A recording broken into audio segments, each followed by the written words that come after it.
host for this panel. You know, this discussion is an important one. We know that there are so many things going on in our country, and I'm sure that many of you, like me, have been disturbed in your spirit. You've wondered, what can you do? Where should we start? And I pray that in our time together today, that you will get some of the answers that you need to have those courageous, uncomfortable discussions that we sometimes shy away from. I'm honored to be here with you tonight with 7 powerful leaders from many different fields. Some are entrepreneurs, some are in ministry, and they all have one thing in common, although their backgrounds are very different. They have a passion for people, they love Jesus, and they want to see justice and healing in our world. So I'll be excited to introduce each of them to you in just a minute and get started with our panel. But before we do that, we have to do first things first. So please go with me to the throne for a moment of prayer. Father, we thank you for this day. We thank you for this opportunity to have a very important discussion. We invite you into our time today. We ask, God, that you will lead and guide us, that you will give the panelists the words that you will have them to say. Help us to speak a word that causes transformation tonight. Help us to all begin to see things differently. Allow our eyes to be opened. Help us to have an open heart and an open mind. But we thank you in advance for blessing the technology and ensuring that we have a powerful event without interruption. And we thank you, God, for even what will occur after tonight, for the conversations that will follow, for the insights that will be shared, and for the understanding that will be reached. We thank you and we praise you. In Jesus' name we pray. Amen. Well, if you are just joining us, again, I am Coach Tam, and it is my pleasure to be your host tonight for this Hate, Hurt, and Healing panel. We have a powerhouse crew here tonight. I am just your facilitator, and I'm honored to do that. But I want to make sure that you hear from some people for whom which this topic was very, very important. Each one of them, as I asked them to be a part of this experience tonight, was excited and gave me an enthusiastic yes. So I can't wait for you to meet each one of them. I'm going to bring each of our panelists up one by one, give a brief introduction, and then after we've introduced them all, we will go ahead and get started with tonight's panel. So let me bring up my first panelist. This young man, yes, I'm going to call you a young man, Antonio, because we're still young, Antonio. I'm gonna claim that and receive Amen. that. Amen. We are that we are still young, and we have known each other a long time. That's right. And I am thankful for your friendship. I am thankful for you being here tonight. So those of you that are watching, I've had the pleasure to know Antonio for over 20 years. We went to school together back in the day. That's right. And ever since I've known him, he's been that level-headed, cool, calm, collected guy that can really share powerful perspective. He's had a number of different positions in business and now serves in government. And he also serves as a minister. So he's going to be able to speak from several different perspectives tonight. Prayerfully, his wife, Yolanda, is watching, and he has 2 girls that are his heart. So, Antonio, thank you so much for being a part of our panel tonight. We'll get started in just a bit. Great. All right, next I'm going to bring up Dr. Barbara Peacock.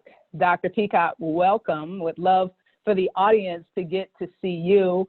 Thank you so much for being here tonight. Now, for those of you that are just meeting Dr. Peacock, you are in for a treat. I've had the pleasure of knowing her for several years. We attend the same church, the Park Church here in Charlotte, North Carolina, where she once served as a leader in ministry on staff with the Park Church. And then she started Barbara Peacock Ministries in 2013. She's also an author of several books, and her latest, Soul Care in African American Practice, is a #1 new release. So congratulations, Dr. Peacock, and thank you so much for being here with us tonight. All right. Next, we are going to bring up Bayo. So Bayo, get ready. Bayo, come on to the stage. Would love for everybody to meet you. Bayo, welcome. Bayo and I have known each other for a few years now. We both share a passion for fitness.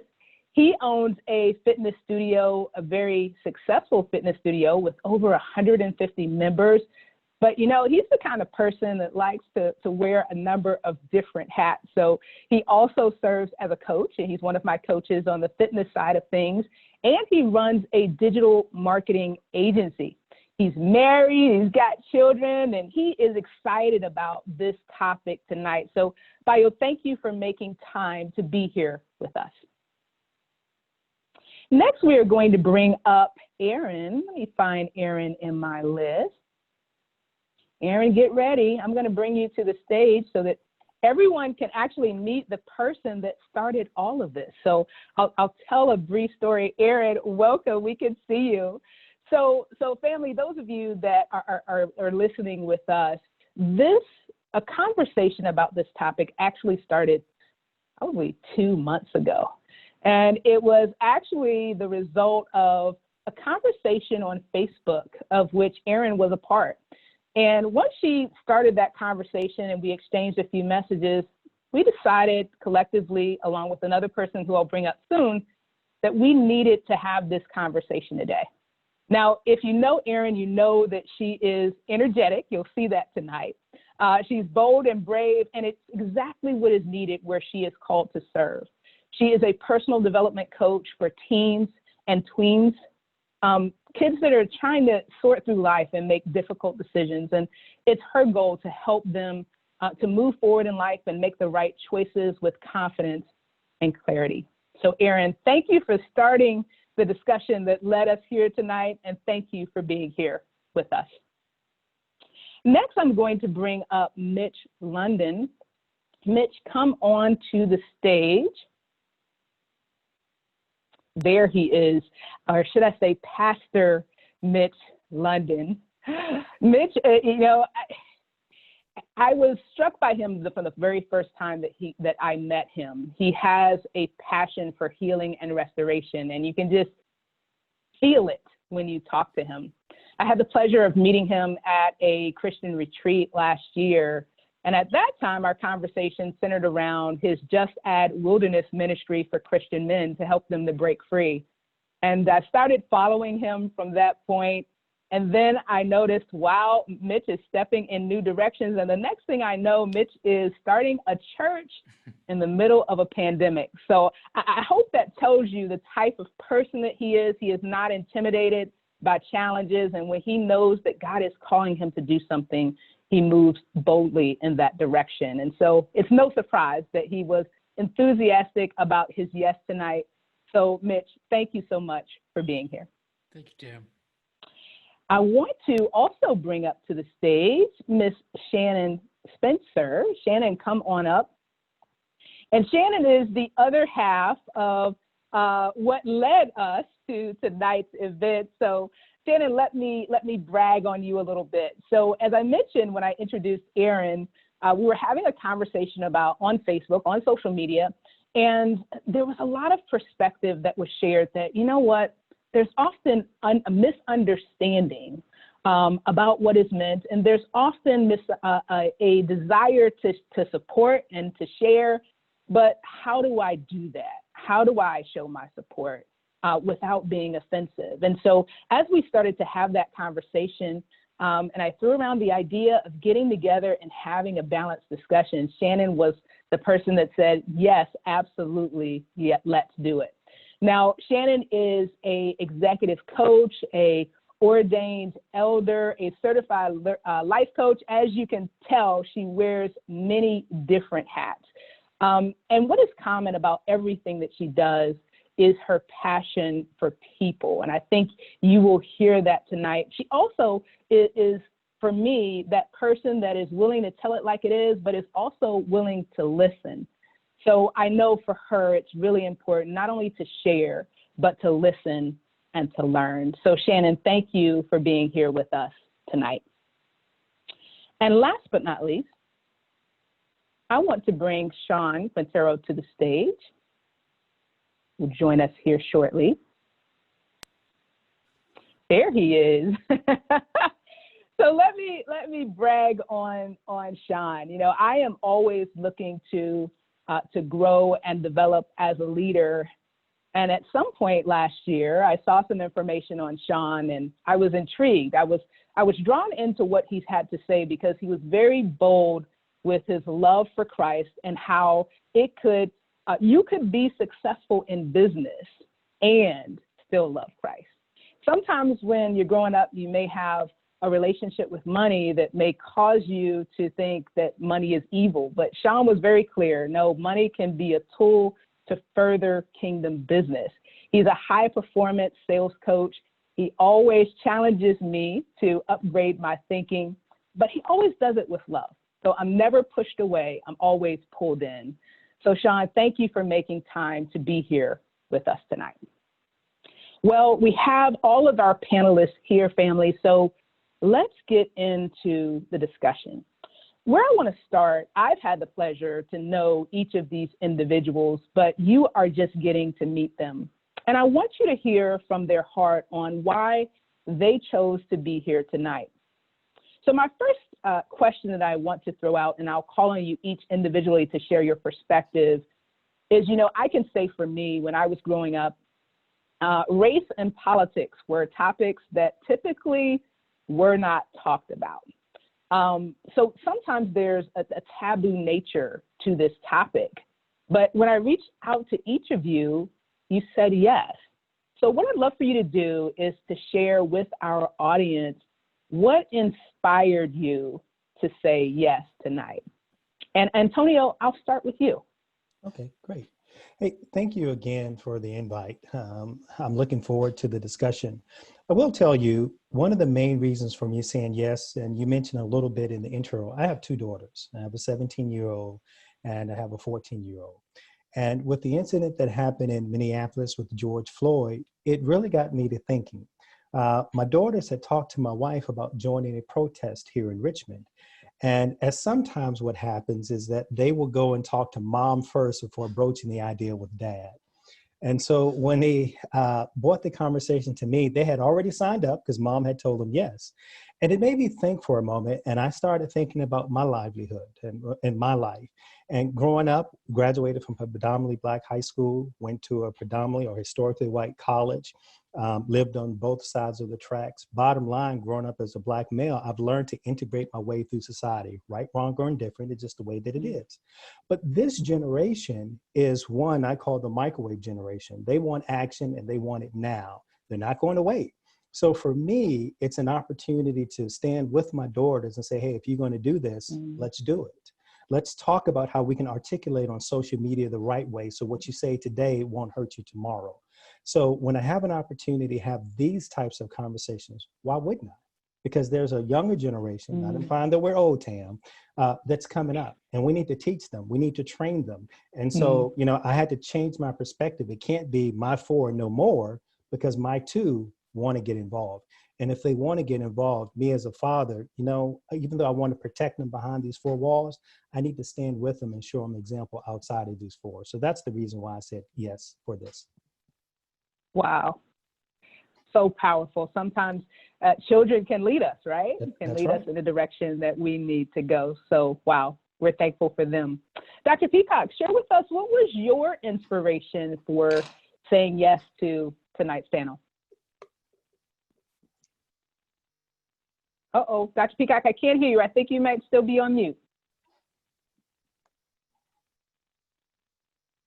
I'm going to find the button. Yes. Found there we go. Yes. There are buttons all over. I think about this saying by Henry Blackaby that says, Henry Blackaby is a prolific Christian author, and he wrote Experiencing God. And he talks about the 7 realities of life. And but he prefaces these realities with the comment that says, Lord, show me where you're working and let me join you there. And I believe God is working with this platform this evening, and he has called this group together for such a time as this to minister together. And so in joining God where he's working, I'm here because I love God and because I love Tam and I love the people of God, and I am committed to serve. Thank you so much for being here. And, you know, Christ does demonstrate that we are to love all and we are to have a relationship with all. So it's very, very important that we demonstrate the love of Christ and how we show up and how we interact with others. So thank you again for being here. Thank you. Bio, what inspired you to say yes tonight? Oh, well, first of all, I'm honored. Thank you so much for having me be a part of this panel.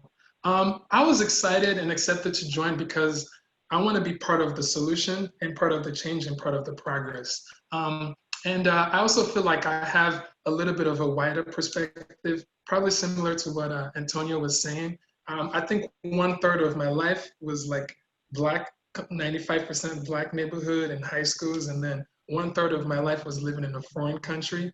And then 1/3 of my life is like living in probably populations and cities and schools that was like 95% white. So I have friendships across different many facets, but also have experienced different socioeconomic statuses as well. So I feel like sometimes they say you can't see the whole picture if you're in the frame. So I feel like I have a broader perspective. And also there are a lot of people that are asking questions on what actually can we do to make progress if we want to work on this together. So I was excited to be a part of this conversation to hopefully influence others that actually want to be a part of the change as well, to get some ideas on what they can do and how they can go about it. Yes, awesome. Well, I'm confident that we have the right crew here to do it tonight, and you will be a big part of that. So again, Bayo, thank you for being here. Aaron, well, you kind of started this, but I still want the audience to hear your perspective on why you decided to say yes. Because here's the truth of it. Even though we had a conversation a few months ago, when it came down to it, you could have said, you know, I've got something else to do. So share your heart with the audience. What inspired you to say yes? So similar to Antonio, I have 3 daughters, and everything in my life is set with intention to help them be their best selves, and I don't just look at that for my daughters. I look at that for the entire next generation, because it doesn't do anybody any good to set our children up above anyone else. They are all our children, and that's what my life's work is all about, is like helping our entire next generation of children. Like, that's where my heart is, and that was where my passion is. And I want to have more of these conversations. Again, with Antonio, I don't know how old Antonio is, and I'm not going to ask, and I don't want anyone to ask me necessarily how old I am. However, I would say I'm probably closer to that microwave generation, where I'm like, this has been too long. This is too, like, it took me too long to understand what's going on. It took too long for my eyes to be open, and I'm not waiting any long. Like, I've multiple times put it on social media, ignorance is no longer an excuse. You know, like, let's have those conversations. Let's move it forward. Let's get it done, because it's too late. It's too long. Let's go. So that's why I'm here. See, so audience, now you're seeing the energy that I was talking about, right? Yep. And you're going to get more of that tonight. I love it. It's contagious, and don't ever change. I love you just the way you are. Thank you. Thank you for being here. Mitch, Pastor Mitch, tell us, why did you decide to say yes to this panel tonight? Because you asked, first and foremost. Of course, if Tam asks you to do something, you do it. No,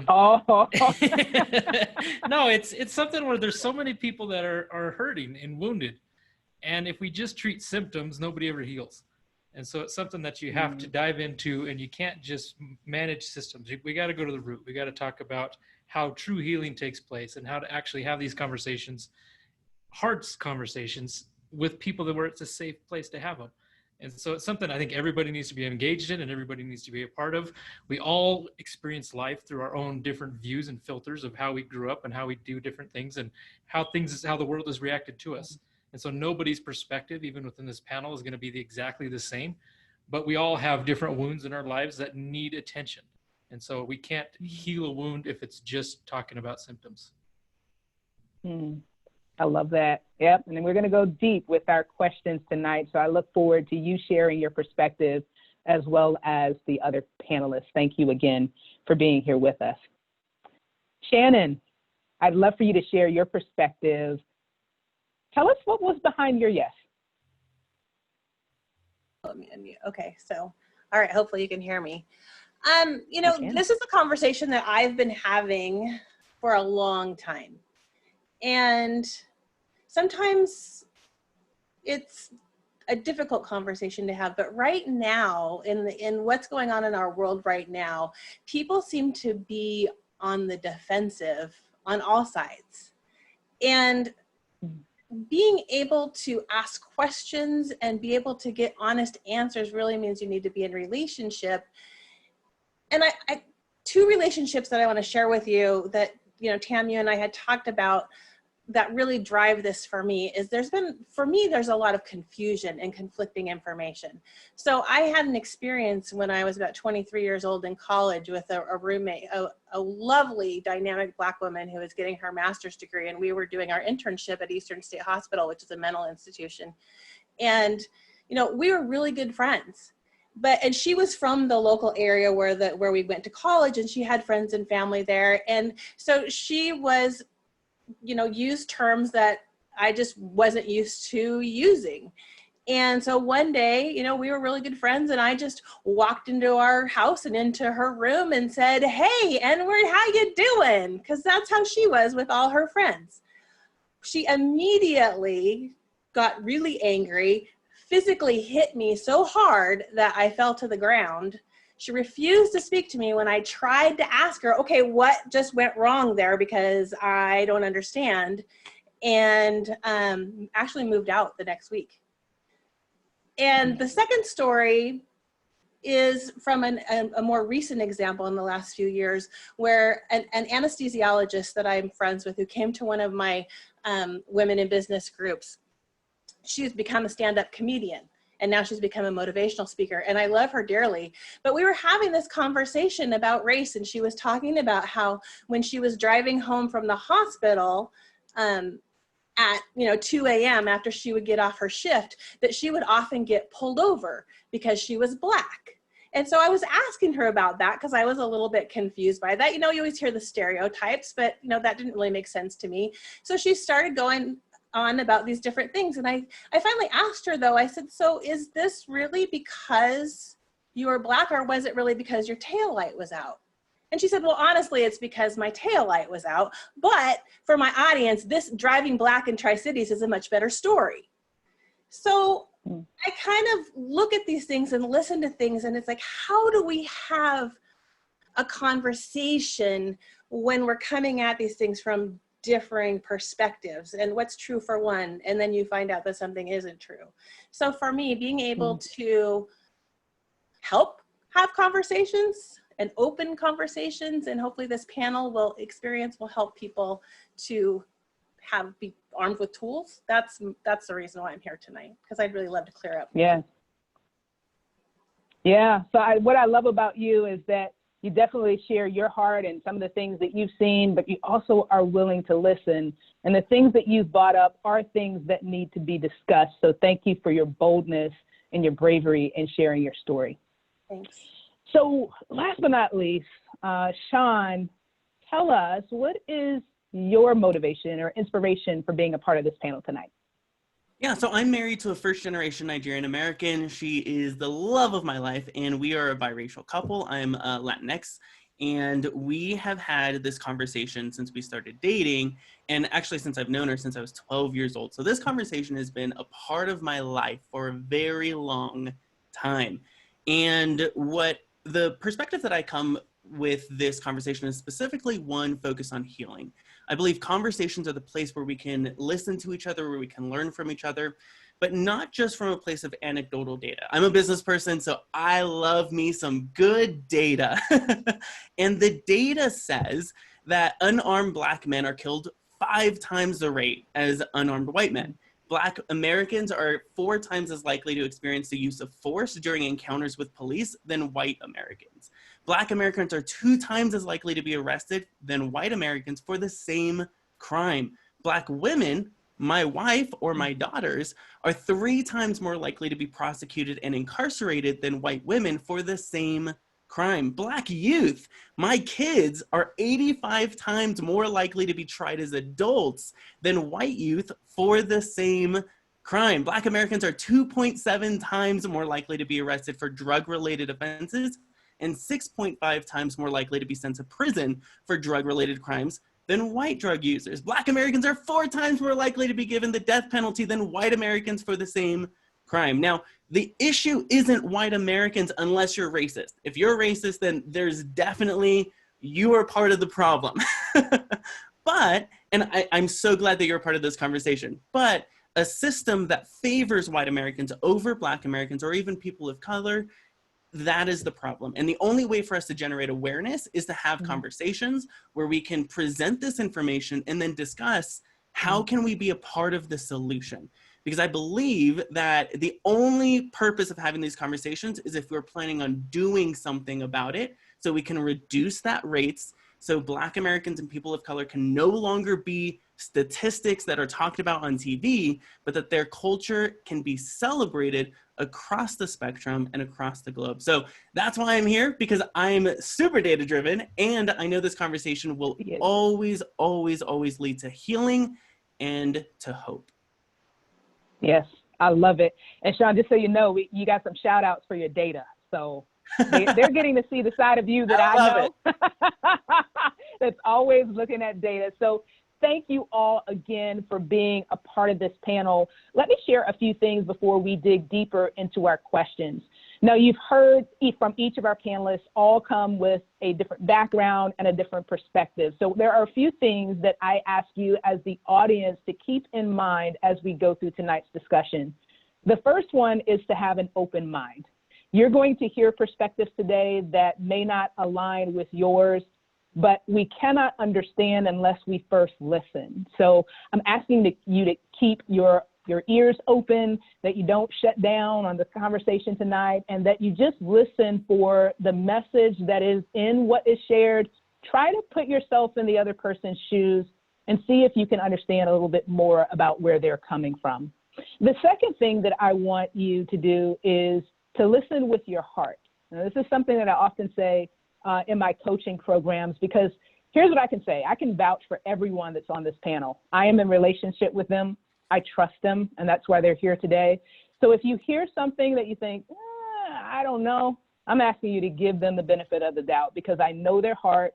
I know that they love people. I know that they love Jesus, and they want to do the right thing. But sometimes we're not going to say everything exactly right, and we're not going to always agree, and that's okay.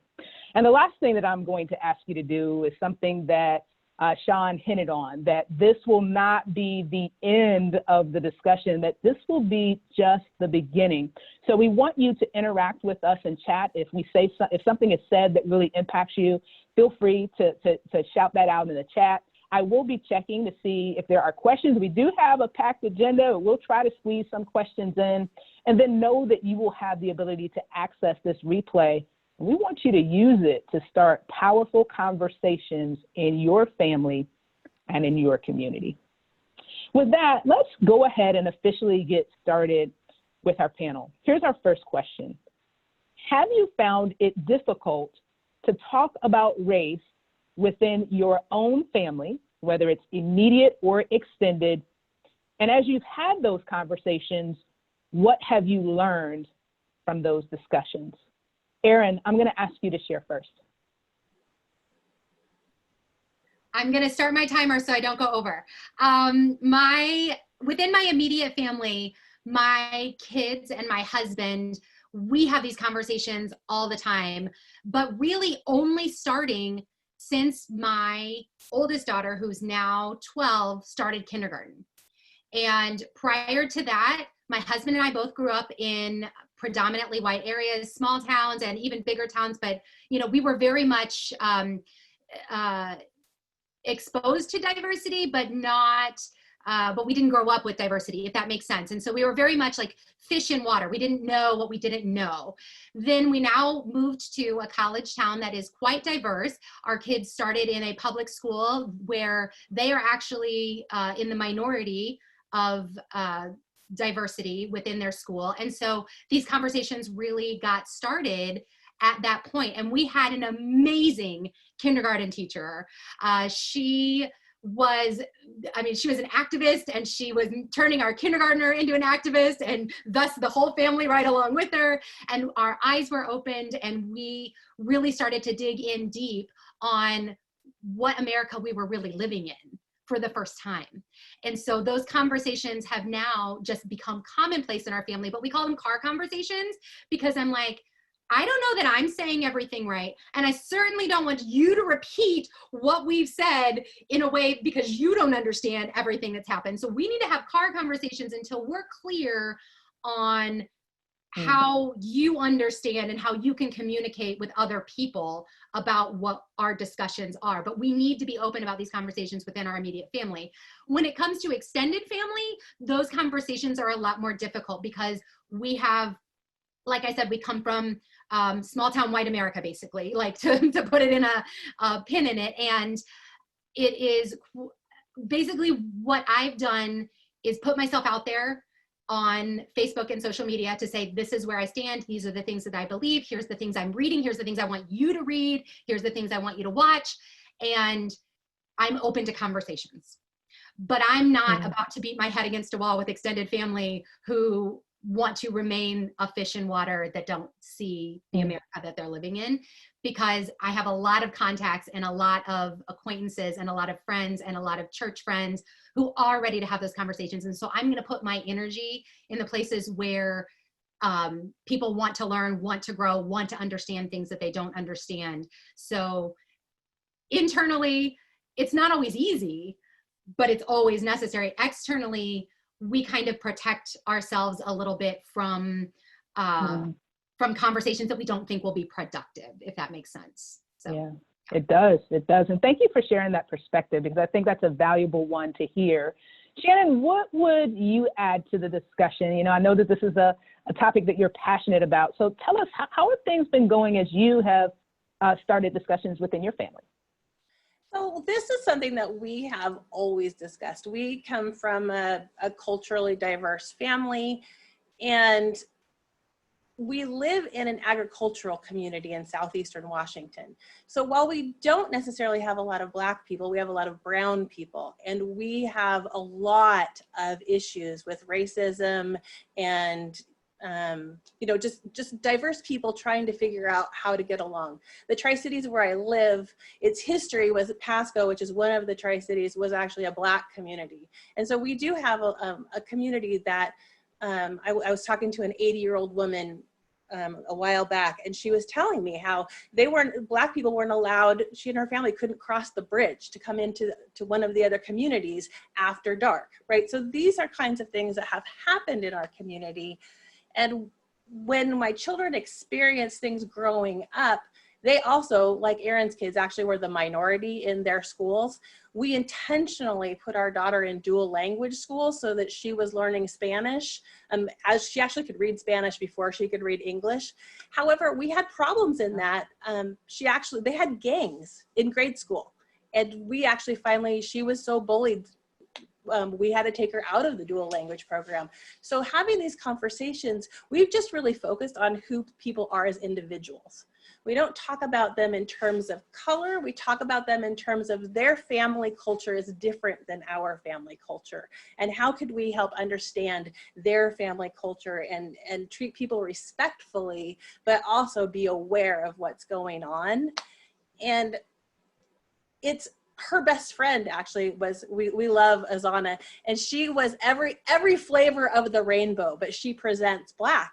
And we have loved her and since 3rd grade. And now she's a wonderful young woman who is living in Florida. And she is finally become an almost angry activist learning things about the Black culture and things that she was never exposed to here where we lived. And so that part of me breaks my heart, watching all her anger and hate that she is putting out there as a young activist. And yet, and so I really want to be able to, you know, bring healing to those relationships and bring understanding so that we can come together, you know, in grace and in love, and accept people's anger, but direct it in a good, positive way. That's good. That's good. I love that. There is certainly some anger going on because, as Aaron so passionately shared, this issue has been going on for far too long. But the question becomes, what do we do with that anger? What is the best way to move forward?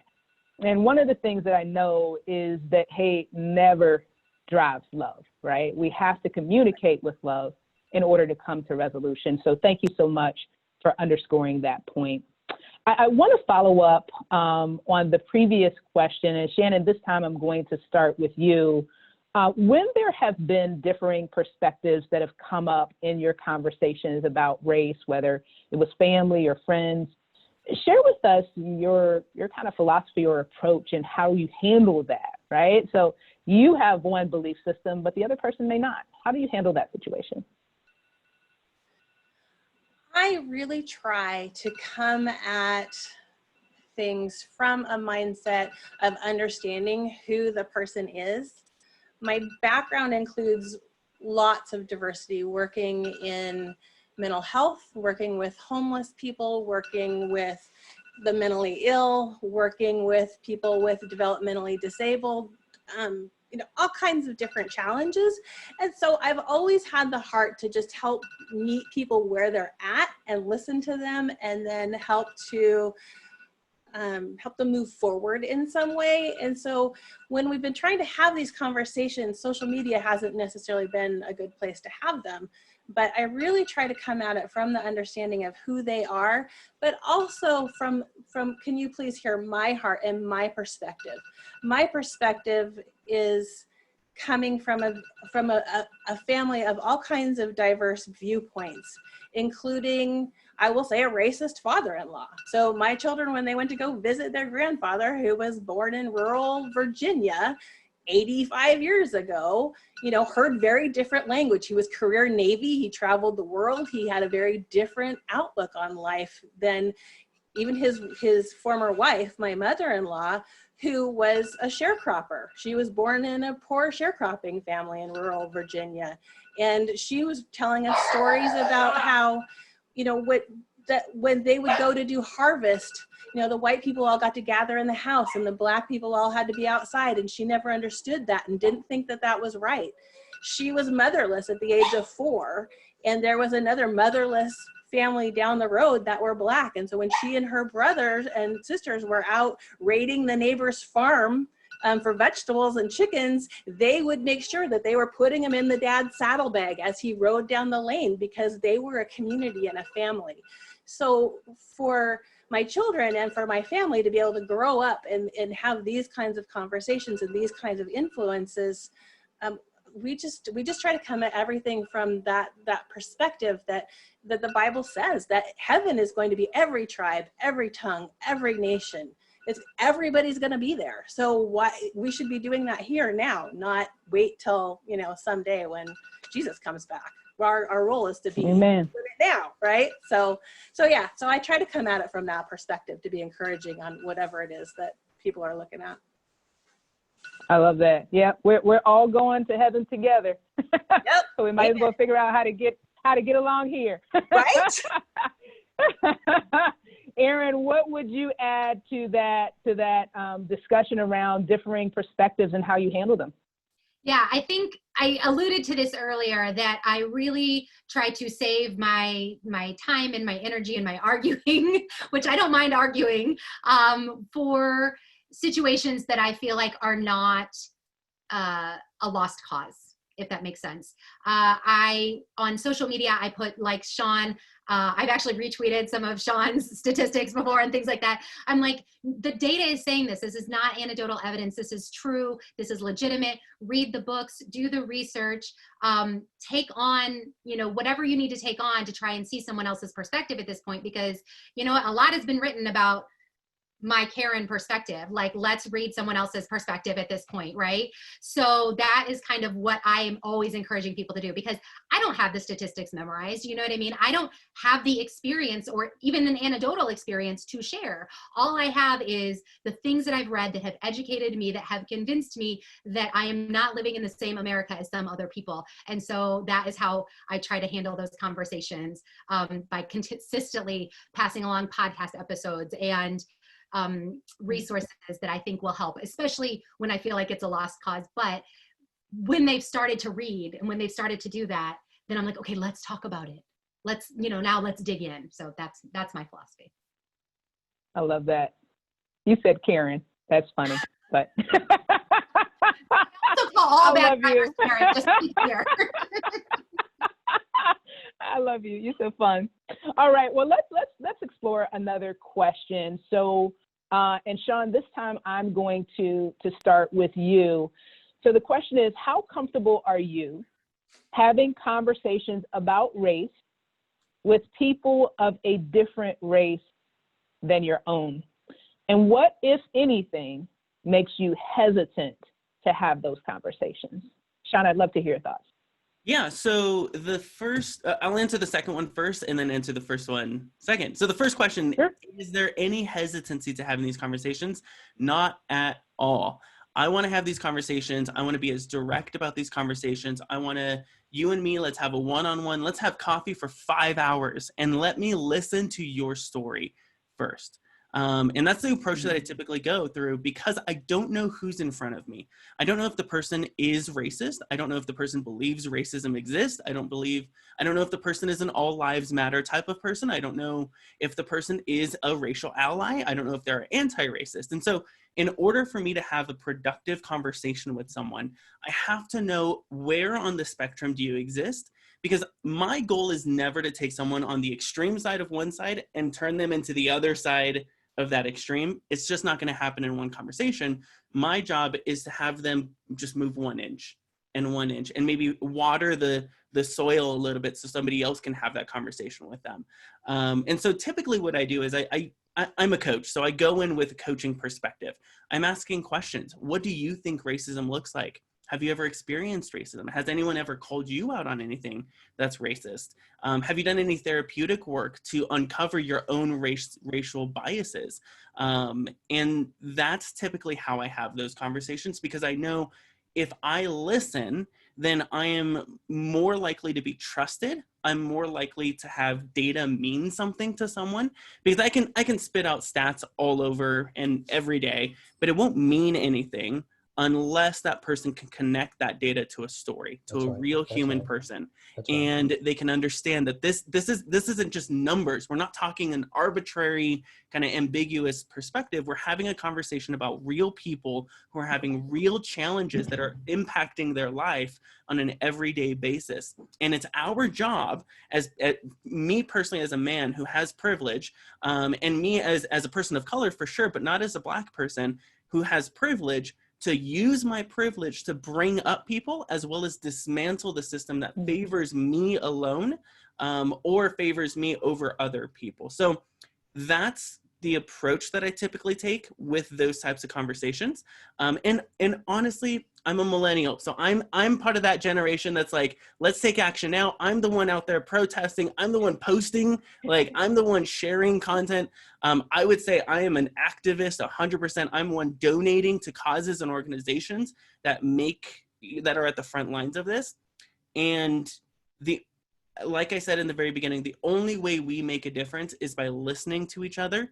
And I want to listen to the white person who has never experienced racism, and I want to know what their story is. There's a quote that I carry in my wallet that says, you can learn to love anybody in this world as long as you are willing to hear their story. And so I just want to hear their story. I want to learn to love them, even if I vehemently disagree with them, because then there's room to move forward. And I know there's a question that came up as far as like data for mental health, and I'll answer that in the chat.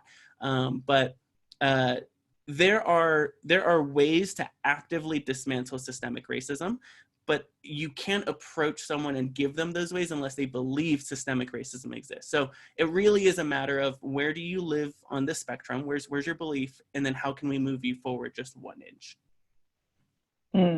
I love it. Just 1 inch. We just got to get the conversation started, right? And start the healing process, but it's not going to happen overnight. So I love that perspective. Antonio, what would you add? You know, how comfortable are you having those types of discussions? And if there is any hesitation, shed some light for us on what drives that. Yeah, I think it's a fair question. Let me share a story, if you don't mind. Very brief. I was on a conference call the other day. I'm on the alumni board for my undergrad. And someone said something that I thought was very impactful. Her background is in mental health, and she deals with clients that are physically disabled. And she said that in her job, her clients, one of the first things they do, and hopefully I can get the story right, is that they will look at the gate of a building. And that gate on the building will tell them how receptive that office is to their disability. Now think about that for a minute. The door, if the door is not wide enough, you're in the wheelchair, that's problematic. If there are no elevators and they have to take the steps, but they have difficulty walking, that's problematic. And she said that sometimes will turn her clients off. So I think that that's still applicable when you talk about having a conversation in race. We can sit down and have it, but to Sean's point, the person has to be open to have that conversation. Am I ashamed to have it? No, we can have it anywhere, anytime. But the individuals have to be open. So the question or thing I look for is, what's the gate? What are the signs that this individual is showing me that they're open, that there could be, one, another possibility, two, another perspective, or three, you know what, maybe what we're doing today is not working. You know, so that's how I would answer that question. And knowing that we all have bias, right? My bias might be a little different from yours. You know, I did grow up in a household where my dad told me, and forced upon me that I should never be ashamed for the color of my skin. And, you know, he always reminded me of that. And he said, son, if I could be darker, I would. And so if anybody has a problem with your skin color, they have the problem. You shouldn't. And I remember someone called me dark. When I was a kid, my dad said, what's your problem? You are. Like, oh, wait a minute. I'm not getting the sympathy from him. He says, no, son, you're missing it. You need to be proud of who you are. And what I teach my girls is not what people call you. It's really what you answer to. And I'm not trying to get philosophical, but, you know, to answer the initial question, it goes back to the gate. How open is that person to have that conversation? If they're not, well, I'm going to keep on doing me. I'm going to stand for what I believe in. I'm going to articulate how I feel, and I'm going to move forward. You know, I've got to take a pause here, family, as you're listening, because this has been a consistent theme. And in my conversations with people, this has come up. I want to challenge you to look at your gate. If we were to read, and we'll talk about this a little bit more later, if we were to read your social media profile, would it communicate that you are open to discussion?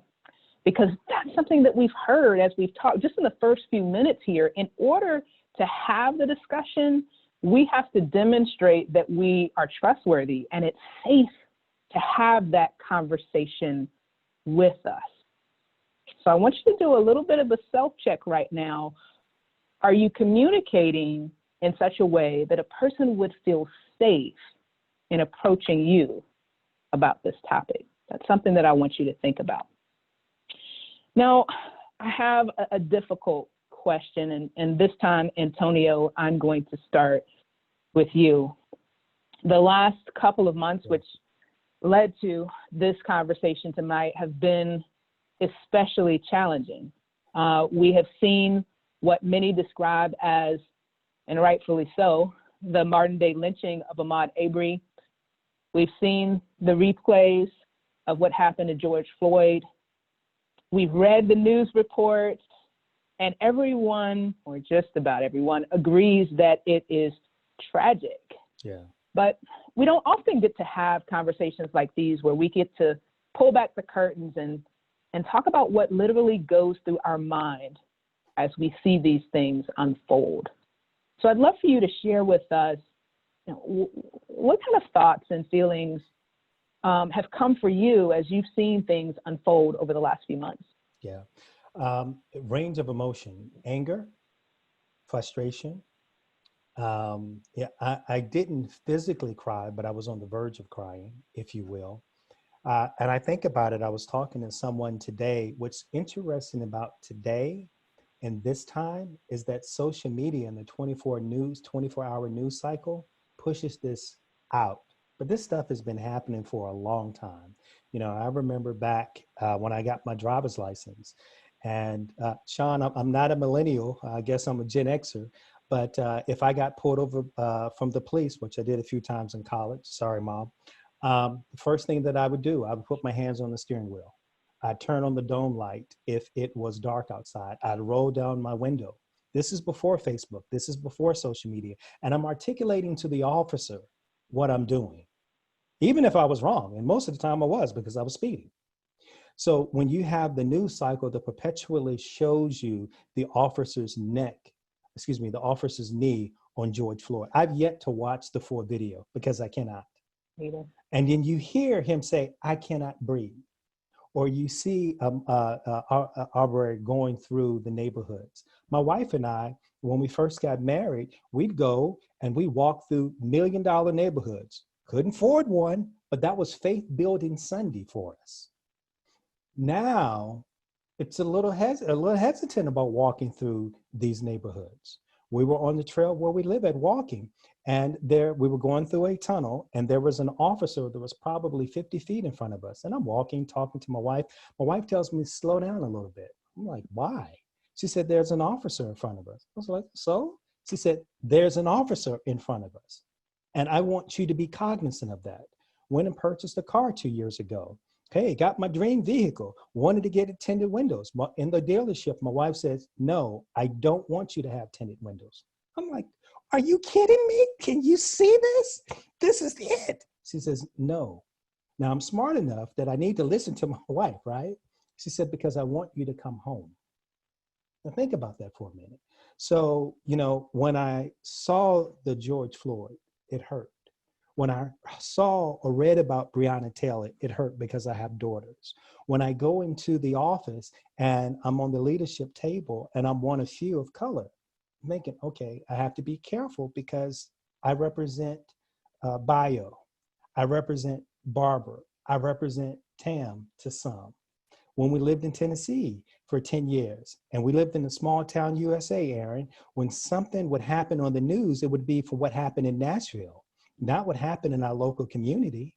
And so when I'd go out into the community, I represented the person on TV, or how my daughters went to a private school and someone would touch their skin because it was the first time they touched an African-American skin, or they touched their hair and the hair was curly and my daughter would come home and say, "Dad, what's their problem?"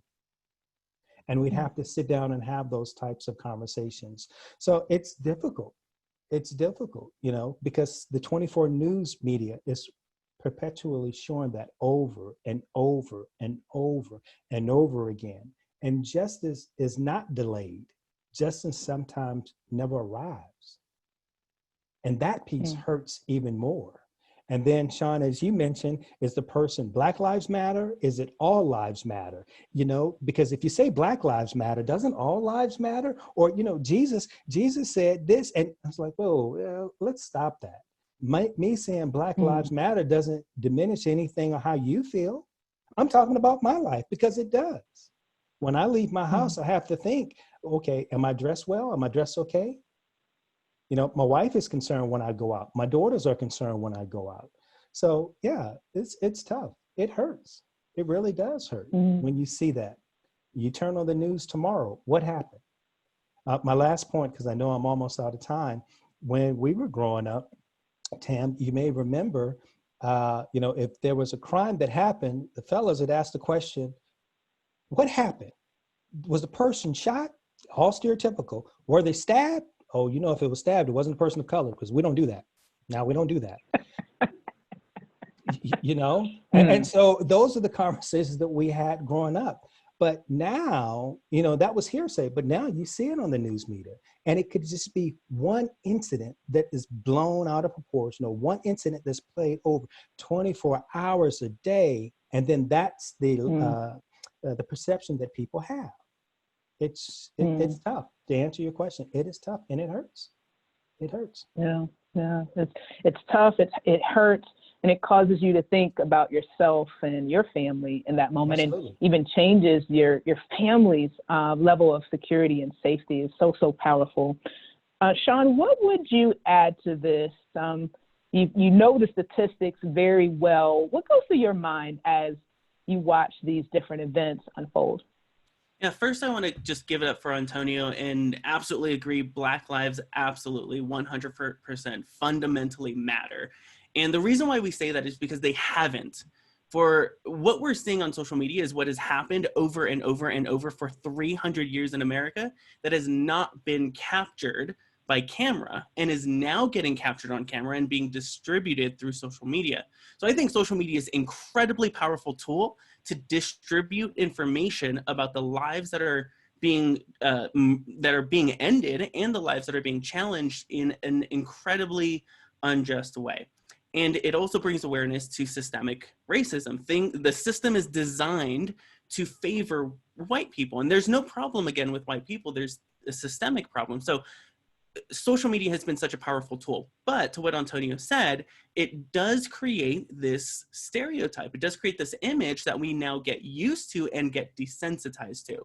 And so what social media allows people to do is now spread disinformation. I cannot tell you how many times I have seen people post things saying George Floyd was an actor, Breonna Taylor was an actress. This is all fake. And the incredible distortion of reality that takes place because of what social media allows us to have access to. And so it's been really challenging and really difficult. And there are people that I've had to unfollow. There are family members that I'm like, I'm muting you for 30 days because I just can't deal with seeing the things that are hurting us and hurting my wife and hurting that are going to hurt my future kids and hurting my family be looked at as if it's not real. And so one of the things that I've actively tried to do is dismantle disinformation when I have the ability and the relationship to speak into chaos and say, hey, no, this is wrong. This is like fake news, legit, it's fake news. And this is truth. And we have to come to a place where we can accept certain realities and truths and say, like, this is true. Now that we have accepted this is true, now we can do something about it. Because that's what the disinformation has done. It's allowed us to ignore the problem and say there's nothing that needs to be done about it because it's not real. The reason why we say things like Black Lives Matter is because saying all lives matter dismisses the problem at hand. It's like saying all houses matter when my house is on fire. Like, I need the water, people. Send the firemen my way.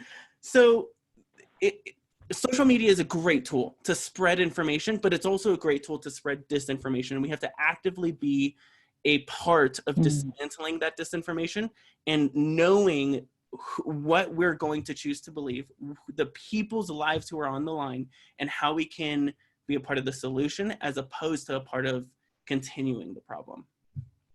Yes, I love that. Sometimes we take what we see on social media at face value, which can lead to a lot of conflict. So we'll talk about social media a little bit more in just a bit. Thank you, Antonio and Sean. Now, let's talk a little bit about some of the things that have happened on the other side of these events that have transpired over the last few months. We have seen a number of uprisings and protests in response to what we've seen. And then we've seen some companies, CEOs of companies, take some very public stances for diversity, inclusion, and justice. We've seen some declare Juneteenth as a holiday. We've seen the NFL make a public apology to Colin after all that he went through. I want to throw out the question, as you consider everything that's transpired and the responses that you've seen, how have recent events challenged or changed your thoughts about race? And Bayo, this time I'm going to start with you.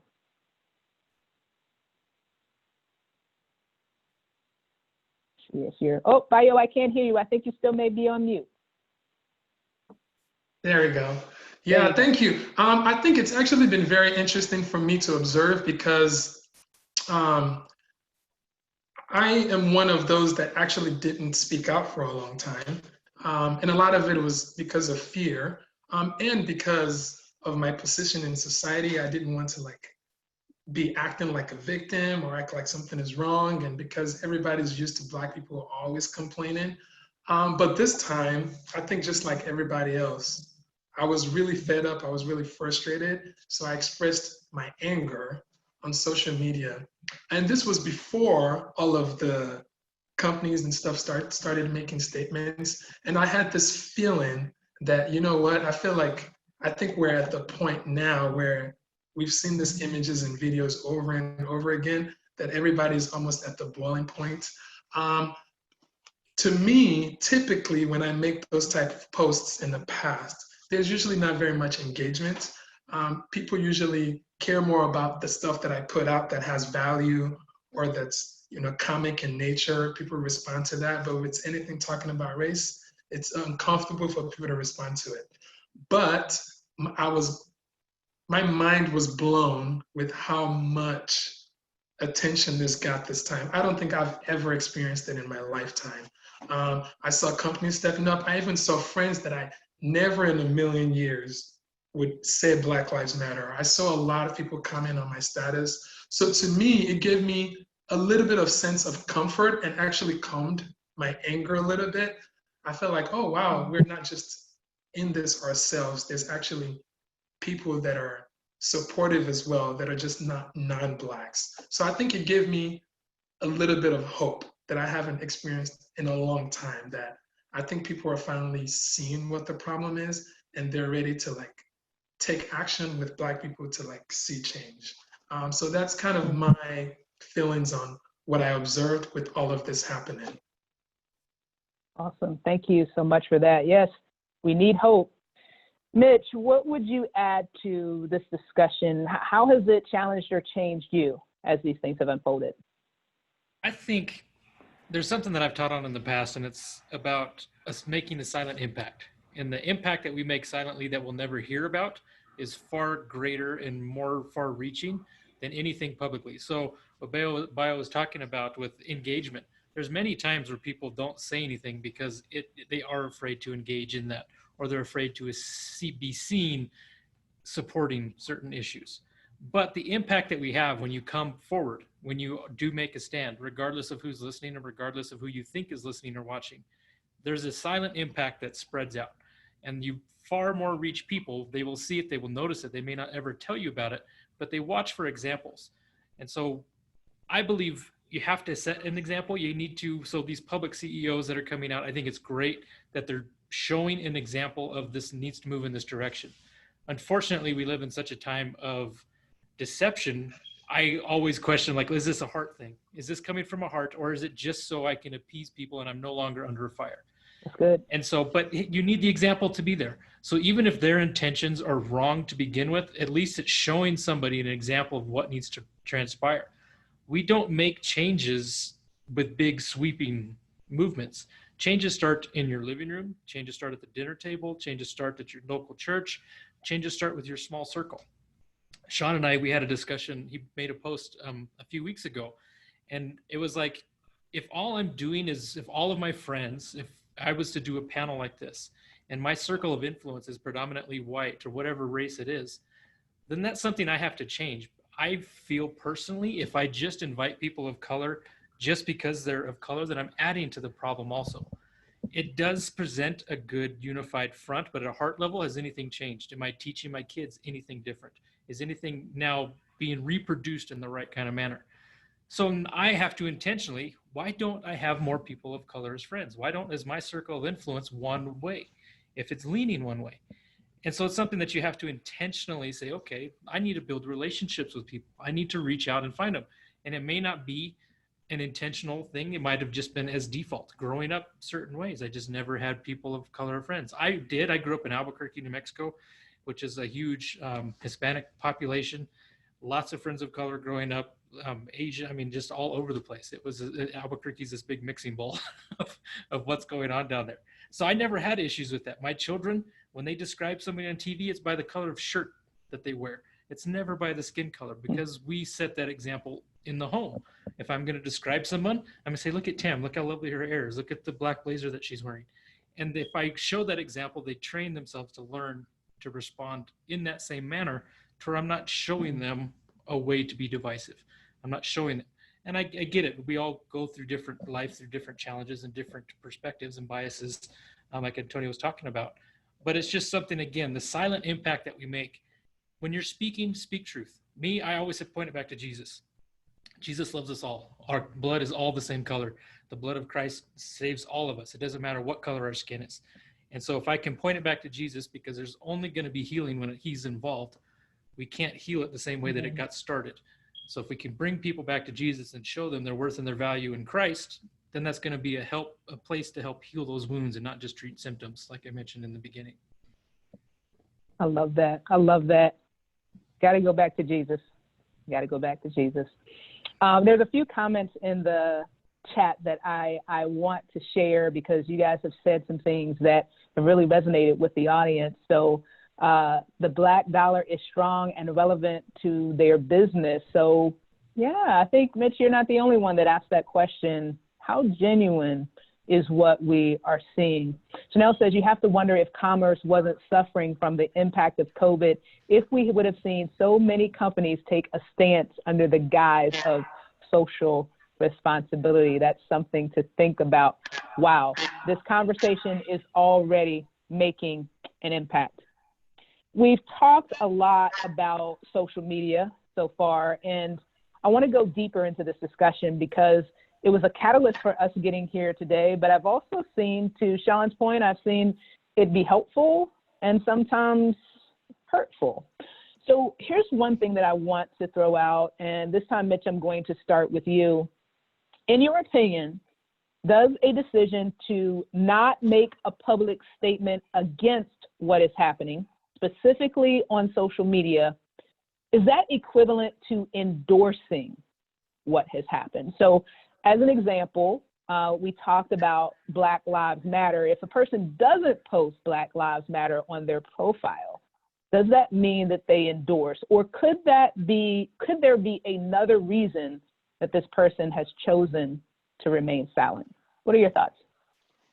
I think there's lots of answers to that question, and it's going down into each individual person also. And it's funny because I'm just going to give an example. We started an Instagram account for the church, and it doesn't ask me what race or anything I am, but when you go to the search feature on the Instagram account, it'll bring up who they think you're going to be, who you're going to like. And I have two Instagram accounts. I have one for my men's ministry, and everybody they suggest on that Instagram account is white. And my church Instagram account, for some reason, everybody they suggest are people of color. The entire thing is filled with people of color. And it caught my eye. I was like, wow, this is like you're presenting stuff to me without even knowing who's behind on the other side. The profile picture is not of me. It's just the logo of the church. And so it was really kind of got me thinking again about what is being put in front of us all the time. And so social media, my social media feeds look 100% different than everybody else's here. We don't see the same things throughout the day. And so it's a different kind of a situation, but I don't want to get too far off track from the question. From not making a public statement, I think some people are scared because they've had issues where they've been attacked for different things in the past. Some people I think are ignorant and they just don't know what the heck, like Juneteenth for me, I hadn't heard of that until this year. It was something that was completely off my radar. It was never a part of my vocabulary. The first time I saw it, I had to Google it. I'm like, what is this? I've never heard of this before. And so for me not to post something about it, I just totally had no idea what it was. I don't think it endorses one way or the other, but I think people have to get intentional. We can't just let things go anymore. You can't just ignore stuff anymore. It's way too much in everybody's face. It's way too much right here, front and present. There's way too many people publicly expressing the hurt and the pain and the anguish that they're going through through all these different issues that we're facing. So you have to get educated. If you don't know what it is, then you need to learn what it is. And you have to see. And for me, again, I want to line up everything up to the Bible. If it's outside of there, walking in the flesh means you're walking independently of God. And so if I'm making a decision independent of what God is saying, then I'm walking in the flesh on that particular matter. So when I look at a situation, what does the Bible say? How does this come back to Jesus? How does this come back to a place where the true healer can actually make a difference? Because otherwise, we're just going to continue spinning our wheels and we're searching for a solution that I don't think man can come up with on its own. It's God who's going to change our hearts in the situation. If we would have figured it out, we would have done it many years ago, and it just seems to be getting worse. So I think there's another source that has to get involved spiritually. Where's the root to this? I love that. Thank you so much for sharing your perspective. Bayo, what would you add to this question? What could silence mean? Share your thoughts. I know you're very deeply connected in many different circles. So tell us about your observations and conversations on this topic. Yeah, this one is a very kind of an interesting one. I think typically, historically in general, it didn't bother me that much if other people didn't talk about it for whatever reasons. But for some reason, something definitely changed this year. And I don't know if any other race would feel what I'm saying, but I think as a Black person, this time it felt personal. So it felt like this was me, this was my brother, this was my cousin. So to me, it felt like if you really cared for me and you loved me, you're not saying anything and saying you don't care about what's going on. But my other perspective is also thinking, well, maybe some people don't care, is why they don't post it. Another is fear. They don't know the right way to support it. They don't know what to post because they feel like they might say something that's going to offend someone. And another thing that's very interesting to me of why people don't comment about this is that they don't actually see that anything is wrong. And I've had to educate people on the different facets of like this whole racial topic. So there's like racial discrimination, there's like racial injustice, there is racism, there's police brutality. So I think people assume that, well, somebody like me can get to a higher position, so there can't be racism. We have a Black president. You guys, we are able to have almost the same opportunities as people do. And they almost feel like it's not as serious. So I think that's one reason why they don't talk about it, because they haven't quite understand that in your face racism is able to see because of their surroundings is what people are complaining about. And I think that's why people are silent. Now, I don't think that they're endorsing racism by being anti-racist. So I think a lot of the people, they're not racist themselves. They're just not anti-racist. And anti-racist means taking a proactive effort to be comfortable, to take action, to say something. So I think that's how I categorize those people. They're not bad people, they're just not anti-racist. I love that. I love that perspective, giving us some terms to think about and giving us some insight into some of the reasons that we could be seeing what we're seeing. Now let's talk about social media even deeper. We've talked about it all night because it is such a big part of our lives. It's tough. Sometimes it feels like it's helping, and sometimes it feels like it's hurting. So Dr. Peacock, I've loved your perspective from where you sit. Is social media more of an asset around this discussion or a liability? What are your thoughts? I was I've been thinking about that, and I would like to say that social media reaches wide. It reaches internationally, and it reaches locally. It reaches people on other continents, for me personally, that I communicate with, and it reaches my little hometown called Whiteville, of all things, North Carolina. Yes, there was a jaw dropper there. Whiteville, North Carolina is on the East Coast.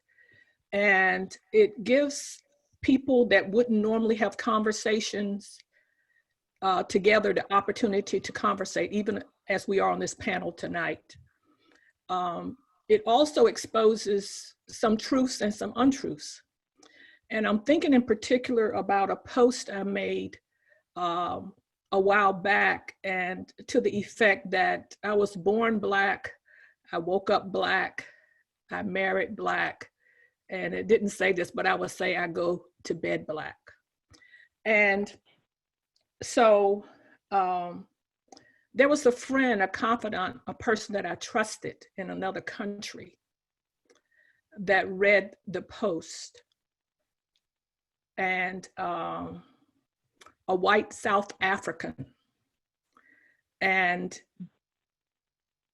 he had been watching social media and things that were going on here in North America, and insinuated that the world is watching people of African descent in North America.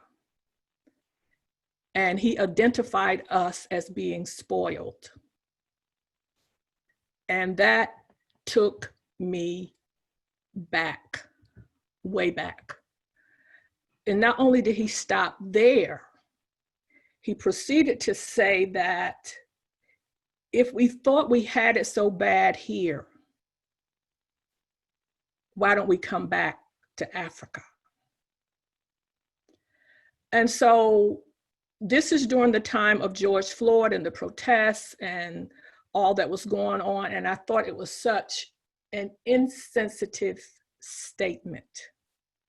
While I was getting amens from my sisters and brothers and other colleagues of other ethnicities affirming my Blackness and Black Lives Matter, I thought I had a friend, a colleague in the faith community, but he couldn't get beyond his own prejudiceness. And so, but it's good in the sense that you know who you're dealing with, but it's difficult in this sense that that's really how he felt. But it was good, so it's back and forth. It was good in the sense where people responded to him that do not look like me and do not go to bed the color I go to bed and wake up the color I wake up. And they were supporting and defending my cause. But it's not like I even had to fight for my cause. So social media reaches broad, and the good and the bad comes out. And so social media gives us opportunities to talk about things that we would never talk about before. And I was honored to reach out to some of my ministry team. And I would like to share a couple of sentences on this, in this area. And Tara writes, through social media, we are able to galvanize quickly, and that's true. We're able to actually see what is happening to African Americans. We can see the modern day lynching. Before, people would say, oh no, that's not what's going on. Now there is evidence. Social media gives a voice to those who would otherwise be silent. So I would say that the pros strongly outweigh the negativity of social media. But we do know, and we must acknowledge, that the adversary is out there, our enemies are out there, and some of them will emerge during the conversations that we're having at this hour. I had a conversation with someone recently because I do a tea time, and a gentleman who was a Euro-American friend, he informed me that he may pay some consequences or suffer some consequences for his openness and transparency on social media. So things that wouldn't normally be unveiled were unveiled, but sometimes there's some consequences for speaking truth. So powerful. Thank you for sharing and for soliciting feedback from your team. It's great to hear that as well. Shannon, what are your thoughts about this from your perspective? Is social media helping or hurting? I think it's both. I think I agree with everybody else who's talked about this on the panel. This conversation happened because of social media. I actually got involved with you because of somebody I met on social media that I wanted to meet in person, right? So we ended up at the same event together. But as Mitch mentioned, social media is highly cultivated to only show you the things that it thinks you want to see. So it can be a very narrow perspective, and we can just be repetitive about what we're seeing and not actually see an entire diverse set of thoughts or ideas. And so to the point that people aren't talking about Black Lives Matter or aren't making statements, it's because I really believe and it is true for me and for people I know, that our thoughts are on different things. My thoughts were on reopen Washington because small business in my town is still in phase 1. And so we're fighting, corporate and those kinds of things. So my feed is usually about COVID and what's going on with those types of things. The other side of it, though, is in the past when I have asked about race, I can't remember if Sean actually had chimed in on this, but I had gone to a indoctrination of my daughter going to college in Seattle, and we learned all about personal pronouns and all these different things that are, at the forefront. And I'd come home and I was frustrated, and not because I don't think that everybody needs to have their identities, but just the whole conversation was very slanted towards, you're a white Christian person who can't possibly understand us, and so we need to teach you how to behave now. And it was very offensive in a way. And so then I was in a conversation, and somebody had said that didn't have anything to do with race, but was with business. And she says, well, I'm a black salon owner, and I have so her stuff was all about being a Black-owned salon owner. And so I simply asked the question. I said, so I don't understand why it's not racist when you have everything Black-owned, this and that. But if I said that I had a white-owned one, it would be terrible.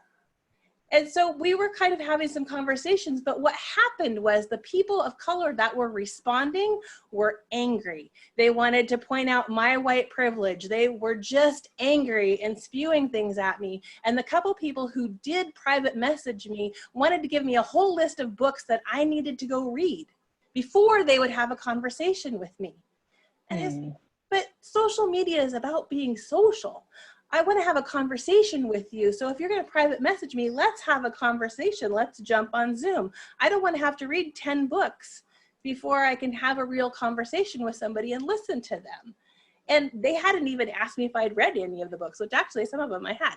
But so for me, when I think about social media and using that as a tool for communication, I think we have to remember why we're on social media, and that people have different reasons for being on it. Some of us are using it for activism. Some of us are using it just to share our family photos and talk about, whatever's going on in our personal lives that are important to us.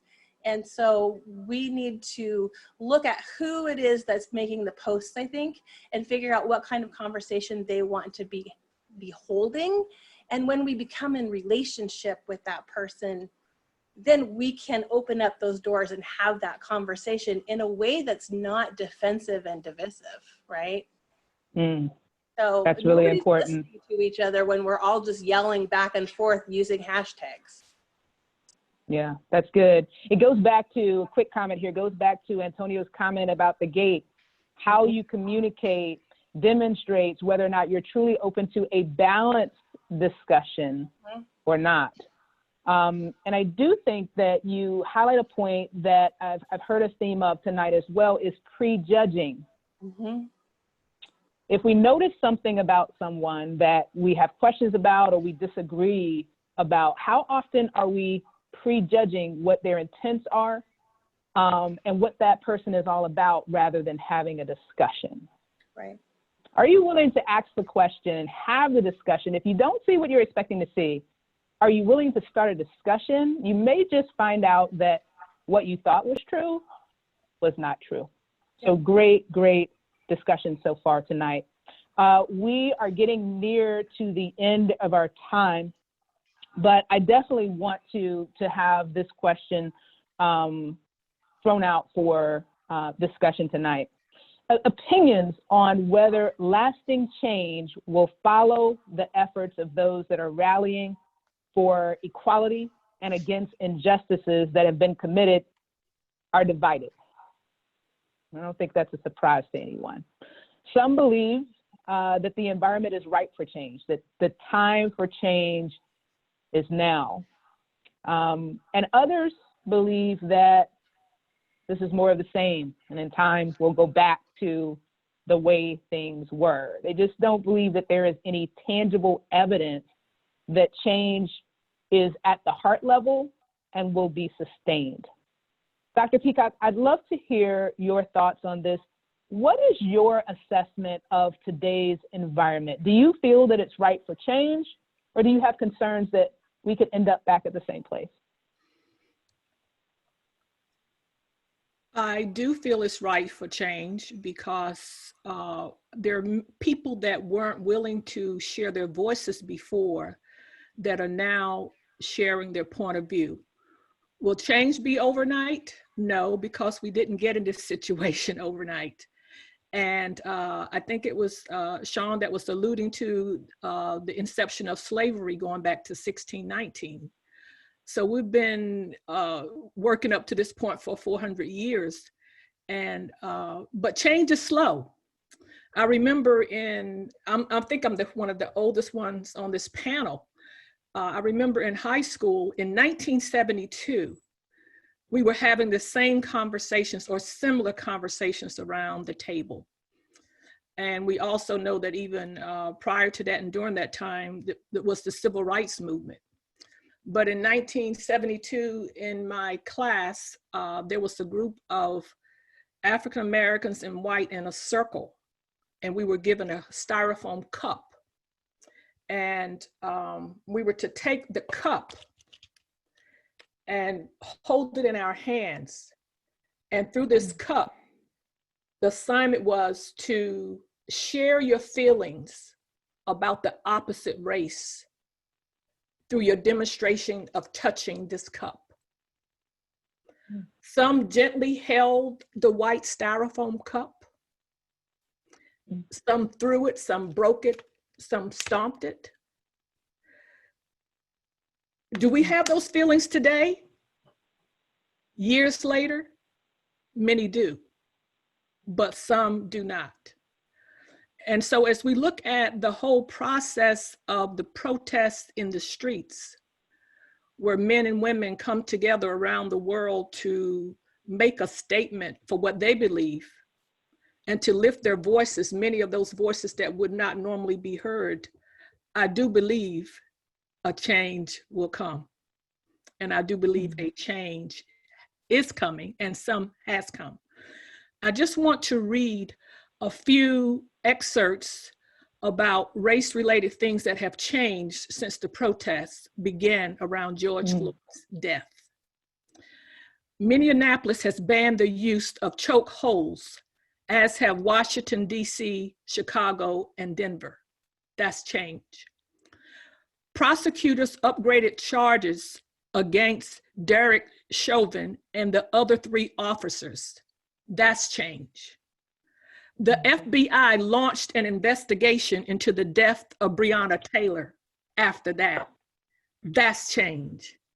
The Los Angeles City Council reduced the city's police department $1.8 billion operation budget. That's change. And the Minneapolis City Council has made similar plans. Some city governments and universities are removing monuments to Confederate leaders, slave owners, or known racists. That's change. Walmart stops selling guns and locking up Black hair products. Hallelujah. That's change. Twitter, Nike, Vox Media, and others have made Juneteenth, Mitch, an official paid holiday for employees. And for those of you that may not know, or those of you that need a reminder, Juneteenth honors the day in 1865 in which more than 2 years after the Emancipation Proclamation was issued, Union soldiers landed in Galveston, Texas, and told enslaved Black Americans that they were free. Change is coming, has come, and by faith, I believe the best is yet to come. Will it be perfect? No. Will it come easy? No. Will it happen overnight? But if we are persistent, I like the scripture that says, if we press toward the mark for the prize of the high calling of God in Jesus Christ. That's what we do. We press toward the mark. We press toward justice. We press toward righteousness. We press toward equality. And we press toward freedom. Yes, I believe a change is coming and is still coming. Got us all fired up. Thank you, Dr. Peacock, for your perspective. I love that. Mitch, is there anything that you'd like to add to this How do you discussion? follow I know up it's a hard act to follow. I know it's a hard act to follow. I feel bad for you, my brother. But you did lead into something, Dr. Peacock, that I love. And what I had planned on saying to this question is everything that we do, all the words that we speak are their vessels. And these vessels carry spirits.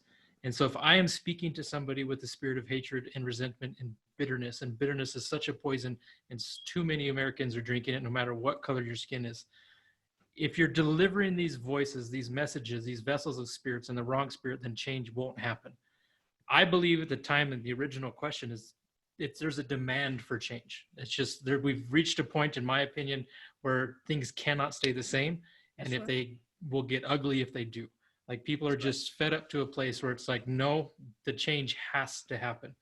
One of the things that I caution, and I'm glad you brought up the Emancipation Proclamation, is when Abraham Lincoln was having to manage the Civil War, it was such an incredibly divisive time. I mean, literally our country was killing one another over these issues. But one of the things that I was reading about, and I just absolutely loved how he managed it, is he did not vilify the opposing side. He did not vilify the Confederate side. He did not make the people the villain. The villain is spiritual. The villain is the enemy. The villain is a lie. And it's a deeper root than just a person. And if we can keep people as the whole purpose, and I just posted a quote the other day, is within Christianity, why Jesus came. Jesus came for people. He came for souls. That's the main point.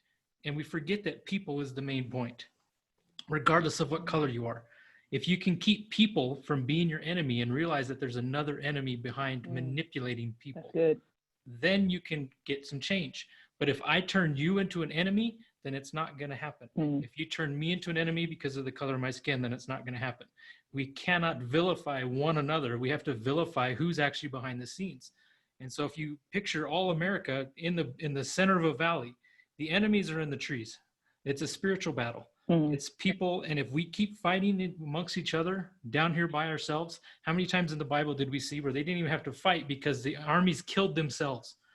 We can't allow that to happen. We can't kill ourselves to do this. We have to focus our attention and say, who is the real enemy here? Because nobody on this panel is my enemy, regardless of what color of skin we have. The enemy is the devil, and he is the one who's deceiving the whole world, and he has been since the world began. He's good at it. realize, keep going back to Jesus. Take whatever, and I would say with social media, every headline that you read is eliciting an emotional response out of you. Ask yourself, what is this trying to make me feel right now? And does this line up with the Word of God? If this a feeling does not align up with the Word of God, then it is trying to deceive me into an action I don't need to be taking. That's walking in the flesh. I'm going independent to where God is talking about now. Ask yourself and slow down. Every article for news article, everybody, they're trying to elicit an emotional response out of you. What is it they're trying to do? Take 2 seconds. Why are they trying to make me think like this? And does they trying to make me think like this line up with Jesus? Because if it doesn't, then I'm hurting and I'm doing wrong things and I'm going to partner with the wrong spirits. So powerful. This is not a battle amongst people. This is a spiritual battle. We're going to do 2 more questions and then we're going to wrap up because I know we're over on time. And Bayo, I'm going to start with you. And I want to make sure we get this question in because it's one that I know is on the hearts of so many people that are listening tonight. Lots of people are asking the question out loud and silently, what can they do? I know you were passionate about this question, Bayo, so I'd love for you to share your thoughts. From your perspective, what can people do in response to what is going on in the world today? Yeah, this is a question that I've actually seen people ask me, multiple people ask me for the first time ever. And I have to admit, probably one of the reasons why I'm excited to ask this question is when the question was initially asked to me by one of my friends that was kind of making a comment. So I was educating him, sharing a different perspective, and he finally understood it. But he ended up with like, okay, I think I get it now. So what can I do to like make the change? Initially, I actually didn't have the answer. It kind of caught me off guard, and I was like, what can you do? I was like, oh, that's interesting. So like, and then somebody else invited me to speak on their private Facebook group to come and share. And I think the Facebook group was called What Can White People Do? To come and share my opinion. As I was reflecting on that question, my first answer was like, you know what? I think Black people have actually done everything that they think that they can possibly do to affect change in the way that they know how. Whether it's voting for the right candidates, whether it's protesting, whether it's expressing anger, whether it's going back into our community to try to like mentorship, build our community group, whether it's promote unity. And I was gonna say that maybe the solution is actually not up to us anymore. Maybe we need more brains from other races, more people in different statuses to also brainstorm what they can do to kind of help affect this change, because we're doing it the way that we know how to do. And we've been doing it for the last 3-4 years and it hasn't been effective. And I think one of the reasons why I think change is happening now, as Dr. Peacock said, is that we have a lot more people now that are kind of like getting together. So if I was to like tell people what they can do to kind of help this cause, first they have to like make a personal decision on are they okay just not being racist, or they actually want to be anti-racist, and do they want to have solidarity, which I consider solidarity is like love with action. And that's like the first question I want them to ask themselves. And if you're like more like, well, I'm not racist and I'm okay with that, then I don't think you need to ask that question. But if you're more like, no, I actually want to do something, I want to be a part of this change. The few ideas that I have is if you see any petition that comes across, sign it. Anything that's demanding social justice or social justice change. And I know I come from the marketing background, so I have to share this as well. I think whether people are sharing things genuinely or not, I think it matters. So don't be afraid of people judging you that you're sharing it because of whatever reason. And the reason why it matters from my marketing background, attention is gold. So the more awareness that is on social media, the more the algorithm is going to push more of it out. and more attention is a good thing. So it can work bad in social media. It can also work in a positive way. I also want to encourage people, because I'm going to talk a little bit more about social media.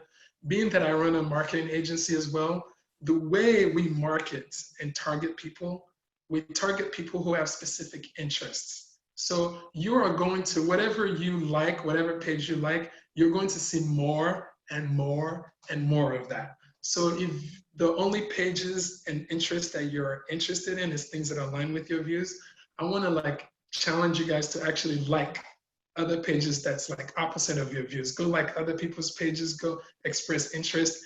And I've experimented with this. Your social media is going to be like a very well-rounded, balanced feed. And I think that would help with your racial bias. The third thing is I think is education. So if you want to be proactive about this, I think that if you just pay attention to your surrounding, you won't quite get it. And I think the reason why people are understanding better is I think they're taking the time to educate themselves a little bit more. And I know Shannon talked about this earlier. Now they're like reading book on like, am I actually racist? What does it mean to be racist? Like what's actually going on here? And to be honest with you guys, I learned more about the history of Black people last month than I have ever learned in my whole life. They didn't teach me in school. And I took African American studies in high school and in college. So I think education is extremely important. It would open up your eyes to what you can do. And lastly, one of my beliefs and my quotes is rise and let your light shine. And I say this quote because I feel like the way that we can affect change is necessarily not by doing something very grandiose. So I think a lot of people don't want to take action because they feel like the small action that they're taking is not going to make that big of a difference. So I want you to think on a micro level. And like if you are a teacher, be a little bit more proactive in doing a little bit more research about African American history and sharing a little bit more about that.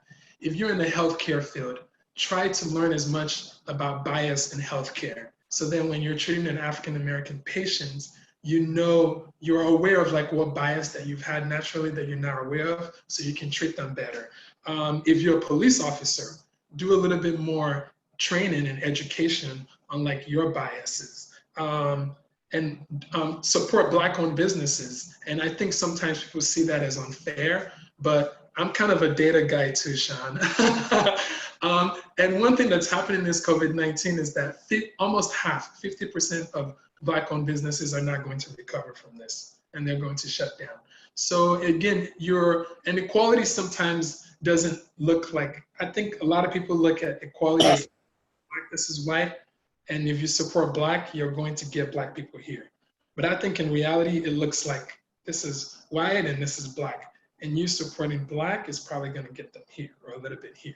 So don't be, also think of like, it's not being unfair to like support, be more proactive about supporting Black causes. So those are the tips that I want to share on the things that people can do on a micro level in terms of educating themselves, educating the people around them, and then kind of controlling what they can do in their own environment as possible. I love that. Thank you. Thank you for sharing your heart and for pouring everything into that. Aaron, I want to give you an opportunity to share as well. From your perspective, what can we do? I want to echo a lot of the things that Bio said. Commit to being anti-racist. Commit to being anti-racist. Like, it's not just good enough to say, oh, I'm not racist. And if you don't know what it means to be anti-racist, go figure it out. Go read the books. They're all out there. Like, it is your responsibility. It's no one's responsibility to teach you what that means. You figure it out. A wonderful resource right now is Be the Bridge. There's a curriculum. There's like for churches. There's a group on Facebook. There's, and they have just tons of great resources about what racial reconciliation can look like within the church. But a lot of it has to do with undoing our biases and recognizing our own defensive and understanding the different things that white people often don't understand because we have not been confronted with it. So that's like my first, like, be willing to commit to being anti-racist, commit to like screwing it up and having to, apologize because you did it wrong, because it's going to happen. And keep educating yourself and keep moving forward. Be willing to give up some of your privilege or all of your privilege, whatever. Like, be aware that you have privilege and you need to, one, give it up sometimes, and one, leverage it sometimes. And it's a tension, and you're not always going to know exactly how to do it. When do I leverage it? When do I give it up? I'm not really sure. I'm working on it. I'm figuring it out. I'm communicating about it. I'm talking through it. But like doing that, you know, doing that work and living in those tensions of like, there is no easy answer. Like on one of my Instagram things, I got to find it. It's like, it tells about all the tensions of being a white person in the middle of trying to do racial justice. Like, make room for Black voices, but also use your white voice in the places where there's white people so that you can talk to the people that need to be talked to. So Black people don't have to carry the burden of talking to the white people. You know what I mean? Like, there's lots of these tensions, and it's not easy, and there's no easy answers, but like living in that tension and being okay and understanding that, again, you're going to screw it up. And then, where's your passion? And what were you built to do to begin with? I'm an educator, and I'm passionate about our messed up, didn't have to bleep anything, look at that, messed up educational system. And I mean, when you talk about people getting angry, like, I get angry, and I have to like censor myself and be like, okay, is this of God, or is this just like Aaron being mad, right? But our public system is messed up, and it does not serve many of our children effectively. And you know what? There's a lot of people that just opt out because they can. And that makes me mad. And so that's where I need to work. I need to figure out what I need to do in there. How do I help? How do I be? And how do I not be some sort of white savior, but at the same time, like, get in and do work and mess up that system, be a disruptor, because I'm a disruptor. You know what? Some people are storytellers. Some people are peacemakers. Some people are healers, right? What is your thing? What's your passion? And what are you built to do? That's what you need to do right now with racial reconciliation. It is not, you're not reinventing the wheel. You're saying, who did God make me to be? And now go do that for the benefit of all. Okay. I love that. Woo! Wow, I love that. Thank you so much for sharing your heart and your passion around this topic. Aaron, let me share a few of the comments, and then I'm going to go around with our last question, everyone. And I want you to share something that you plan to do to foster equality in your circle. Some of the comments that we've had tonight: confronting personal bias is incredibly hard, yet incredibly important work. That's Rachel. Thank you so much for sharing. Sean, giving us some more statistics. Only 2.1% of businesses in America are Black owned. 95% are white owned. So that's a very, very startling statistic in light of what Bio shared, that 50% of Black businesses are not expected to make it. Denise says, thanks to you all for your wisdom and being available for the dialogue. Sherry says, I agree with this 1,000%. It shouldn't be the responsibility of people of color to teach others how to be anti-racist. What would you do if you wanted to learn about anything else? Do the work. Such a powerful discussion tonight. But let's talk about what we're going to do on the other side of this. So I'm going to do a flash round, and Antonio, I'm going to start with you. What's next for you? How do you plan to foster equality on the other side of this conversation tonight? Go to work. Go to work. And you know, some of the things, it's time to vote. I want to be at the polls. You know, I want to be active.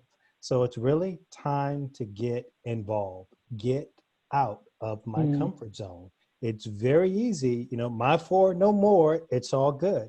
We talked about the voice. Oftentimes people will not speak up until it hits their house. One very quick example, you talk about COVID-19. Is it real? I tell you what, as soon as you know someone that it hits or it hits you, those individuals out there that said that it was a myth and the media is perpetuating it, it seems to me it's really interesting when it hits somebody they know, oh, this stuff is real. Y'all need to take it. Go to work. Time to go to work. Go to work. I love it. I love it. Dr. Peacock, your thoughts? What's next for you? Yes, I have 4 little bullets. Expand social media with people that don't take bio suggestions, and expand that. To vote, of course. To keep writing, and to keep praying. Those So important. Thank you for that. Erin, what about you?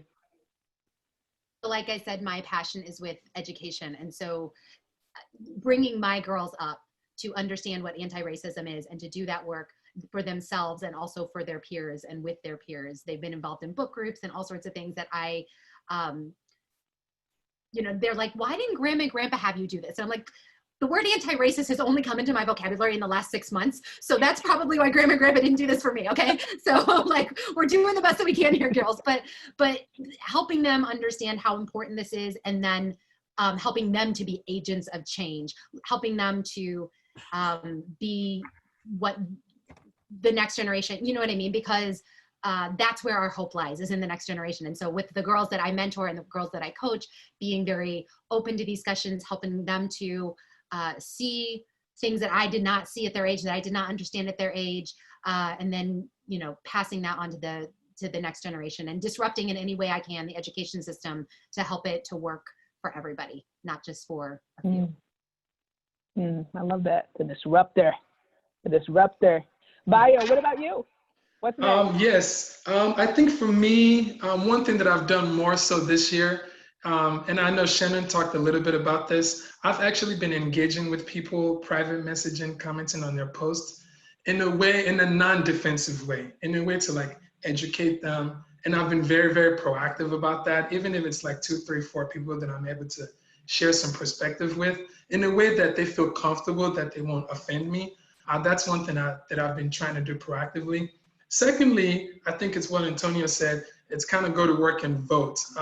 I think I am definitely one that I would admit this, is that I have not focused on local voting. I think a lot of us just think presidents and governors. We don't think of like our mayors, our senators, what are our Congress, who are these people, what changes do they have to make? So I want to be a little bit more proactive about voting locally. Who is the superintendent of the school locally here? And usually a lot of us, we don't think of that. And then third, I actually did an inventory of my expenses the other day. And I was trying to figure out of all of my expenses, everything that I consume, how many of it is actually Black-owned business? And 100% of my expenses are not Black-owned, 100%. So I'm also actually taking a proactive effort to like, even if I increase that to like 20 or 30%, that's like a start. I had somebody cut out our trees, and I was like, oh man, I didn't even know this person existed locally. So those are the 3 things that I want to do to kind of foster more equality. Wow. Thank you, Bayo, for your transparency as well. Yep. Sean, what about for you? What's next? All right, so to really kind of go based off of what everyone else said and introduce a couple of new things. Number one, for sure, please, everybody vote. Vote. Whoever you're voting for, please be a part of the process, because if you're not, you have no room to complain about who we get. So a couple of things, if you're taking notes, this would be great because I posted it on social media. So number one, don't be a non-racist, be a anti-racist. Call out discrimination when you see it. Call it out in love. If you're in a relationship with the person, shed light on discriminatory practices in your government, in your church, in your school, in your community. Number two, participate in your community. All change happens on a local level. So donate and volunteer with local programs geared towards people of color, specifically Black Americans. Number three, go to therapy. Therapy is not for the broken, it's for all of us. So go to therapy so you can process any racial trauma if you are a person of color who has experienced racial trauma that you may be experiencing, or if you have unknown biases that you need to uncover. My wife is a therapist and an emerging leader within racial reconciliation. So she is an incredible person to follow if you need to colorify your feed. And if all you're seeing are white people on your feed, go follow my wife. That's the first person. Then follow Bayo, follow Barbara, follow Antonio, and follow Coach Tam. Number four, advocate for Black Americans to be represented in leadership in your local government, churches, schools, and communities. If all you see are white people on the stage at your church, something's wrong. If all you see are people who are white people on posters in your school system or white people in the books that are being given to children, that is wrong.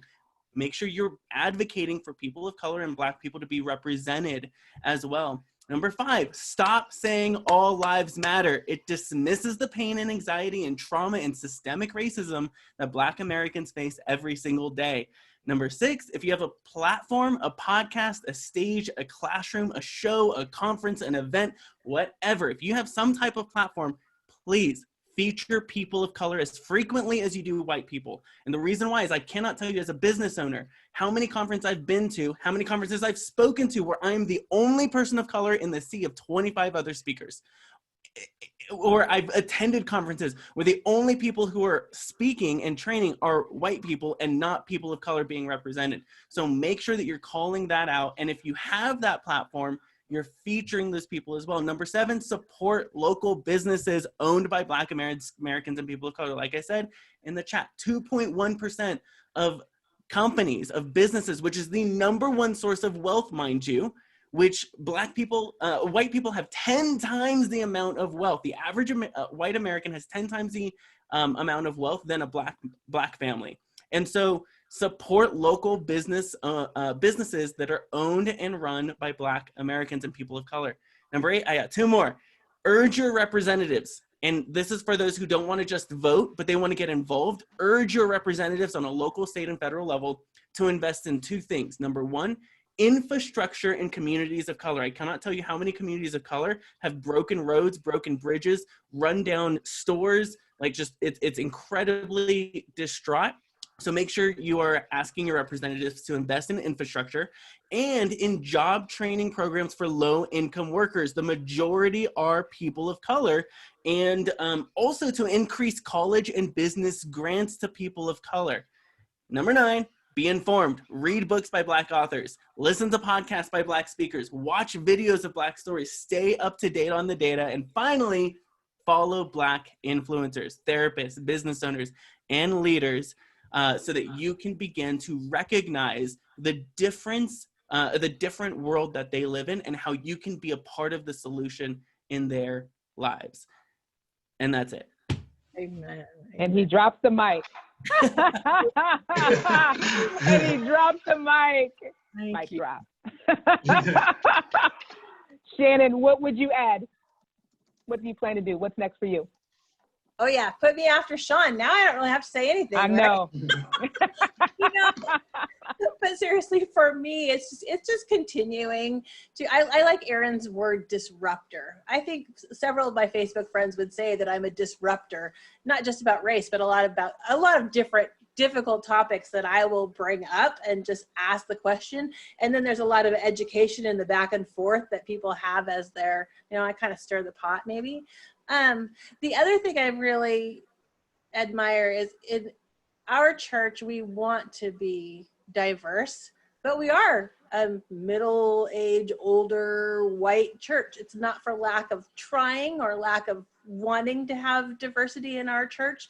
So our pastors have reached out to the local Black churches in our community and are building relationships, personal relationships with those pastors. And they were told they were the first white pastors to ever we're the first white church to ever reach out to them in all the history of however many years we've been, in the Tri-Cities, which really shocked my pastors. But so for me, it's just, again, that how can we continue to build relationships with people and not just shout at the TV or shout on social media. Change is only going to happen when we're in real conversation with real people, 1 or 2 at a time, so that we can listen to each other back and forth and hear how I view things. Sometimes I can feel, it feels like my perspective isn't even valid because I'm not a person of color. And so people make assumptions about me based on that when they know nothing about me at all. And so being able to be open to conversations, but asking people to be open to hearing my perspective so that then they know how to communicate with me. Yes, it is my responsibility to be anti-racist, which is a brand new term to me. I guess I've been anti-racist my whole life. I just didn't know there was a name for it. But at the same time, when you're on the defensive always, it can be difficult to have an open mind, and people assume things and are talking at me about things that aren't really going to help me to understand their situation. So, and maybe it's the coach in me and the coach in lots of us, but it's really about coming to that understanding of the person that's a communication loop, right? We broadcast a lot of things, but not everything gets received. And so we want to make sure that the message that we're sending is actually being received by the person that we want to receive it, and they're hearing it in a way that expresses our heart. And I think if we can do that rather than shouting and hashtags and bumper stickers, that there will be a lot more understanding and reconciliation. So that's my goal, is just to continue to try to have individual conversations, but also hopefully to participate in more things like this. And I just want to also add what Bio and what Sean said about voting. Actually, what happens in your local government is way more important than what happens at the presidential level. Whatever the president does, whoever he is, I'm not having dinner with that guy. I've never met the president, although I did meet the vice president's wife one time when I was serving with the veterans. I did meet Al Gore's wife. She was fun. I don't know why she married that stick in the mud, but you know, being able to be in conversation and relationship with people in your local community, your city council, your school superintendent, your mayor, an ambassador in the Chamber of Commerce, if you're a business person. Those are the places where you are going to be able to have influence and learn about what's going on in your community, so that then you can make change in your own neighborhood. I think it's easy to talk about things that are far off. It's a lot harder to talk about what's going on in my neighborhood across town or my neighbor next door, right? So I think that's really where we need to start. That will really affect change. Love it. I love it. I love it. Mitch, what are your thoughts? One thing for me, and this is something that I've already kind of started, but I would encourage everybody else, is to ask God, have I agreed with the spirit of racism? Is there something in my life where I have agreed with this, so I am no longer bound to anything? There was times where I was praying, I'm like, Lord, have I participated in this? Because I don't feel like I have, but you know everything. You know all my past things. And he brought up times just in my mind. I'm like, I participated with a joke on the playground. I made fun of this. I did this. I did this. And it came to mind, I'm like, Lord, okay, forgive me for agreeing with the spirit of racism towards my brothers and my sisters of whatever color. And just starting setting yourself free, stopping that agreement spiritually, that I am not going to agree with the spirit that is trying to divide a country. And if it's in my life, Lord, I repent of that. I'm sorry, and forgive me for that part that I didn't realize was going on. That allows you to step out of a place of freedom and say, okay, this is not controlling my life. And it doesn't matter if you're white, if you're a person of color, whatever it is, Lord, have I participated with the spirit of racism? Even in anger, did I somehow do it against my own cause? Have I done this to help hinder progress? Have I done this in conversations? And just get real and say, okay, I'm going to start with me. I'm going to make sure my heart is good. I'm going to make sure that the soil and the seeds that I'm placing inside my spirit are right and they're aligned with what Jesus says. Now, if you are in the right place, you can affect change in other people. You can then be an influence. You can be an ambassador for causes. I would challenge everybody, to start there. Find out, ask the Holy Spirit if you have ever participated or agreed with the spirit of racism in your life. If something comes up in your head, repent for it. Just say, Lord, I'm sorry. And I'm breaking that off of my life. I do not agree with the spirit of racism. Now, put people in my path, Lord. Give me these opportunities. I taught about this at church a couple of weeks ago. Give me a golden opportunity where I can show your love to somebody else. Put me in a place.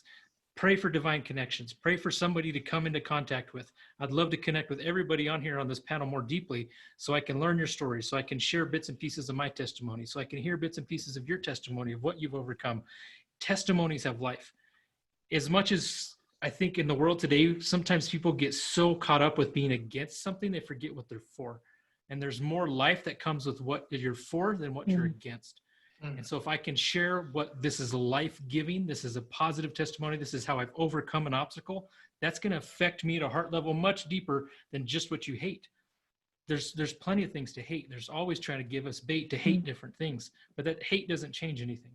So love, ask for golden opportunities. Ask for that opportunity to come across somebody in your path. Be intentional. If you don't have friends of color, start making some. Like, just start with yourself, get your spirit right. Then you can be an ambassador to other people. I love that.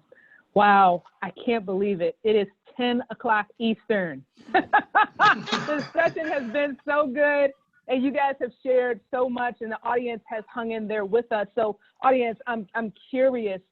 Tell me, what are your thoughts about what you've heard in tonight's panel? Come on, give it up for these panelists. They have given of themselves. They've been honest. They've been vulnerable. They've asked tough questions. They've shared personal experiences. And I'm so thankful for each of you and your yes, because you could have easily been somewhere else doing something else tonight. And you made the decision to be here to start a discussion. I was sharing, audience, with the panelists as we were preparing to start, that I saw so many people make the decision even today to be a part of this discussion tonight. It lets me know that it's one that's very prevalent in the minds of those of you that are out there, that this is a discussion that you want to have, that you want an outlet to hear various perspectives. And because of each one of these panelists, we've been able to deliver on that. So I'm hearing from some of the panelists, thank you so much, everyone. I've learned so much from each of you, Sean. Thank you for that. Powerful, thought-provoking conversation. Loved all of the perspectives. Thank you all, says Chanel. This helps me greatly. Thank you to everyone. So panelists, I want you to know that you made an impact. And the good news is that the impact isn't just tonight. So what we're going to do, those of you that are in the audience, here's what you can expect. We're going to make sure that this presentation that we've had tonight, the discussion that we've had tonight, is available to you outside of tonight. So you're going to get, over the course of the next couple of days, this replay link. And I want to challenge you to take your own role in this process. If you're uncomfortable having these conversations, perhaps this panel can inspire some additional discussion. All it takes is hitting a button, a forward button on your email, and sharing this with someone else. And then when you're ready, I challenge you to have a one-on-one conversation. We've talked about that tonight. As a coach, I know that real transformation happens through conversations. You can read something in a book, you can listen to a video, but until you have a conversation, that heart-level change cannot happen. So even if it's just one person, I challenge you to have that conversation. And it may not seem like much, but you never know where that one conversation will lead.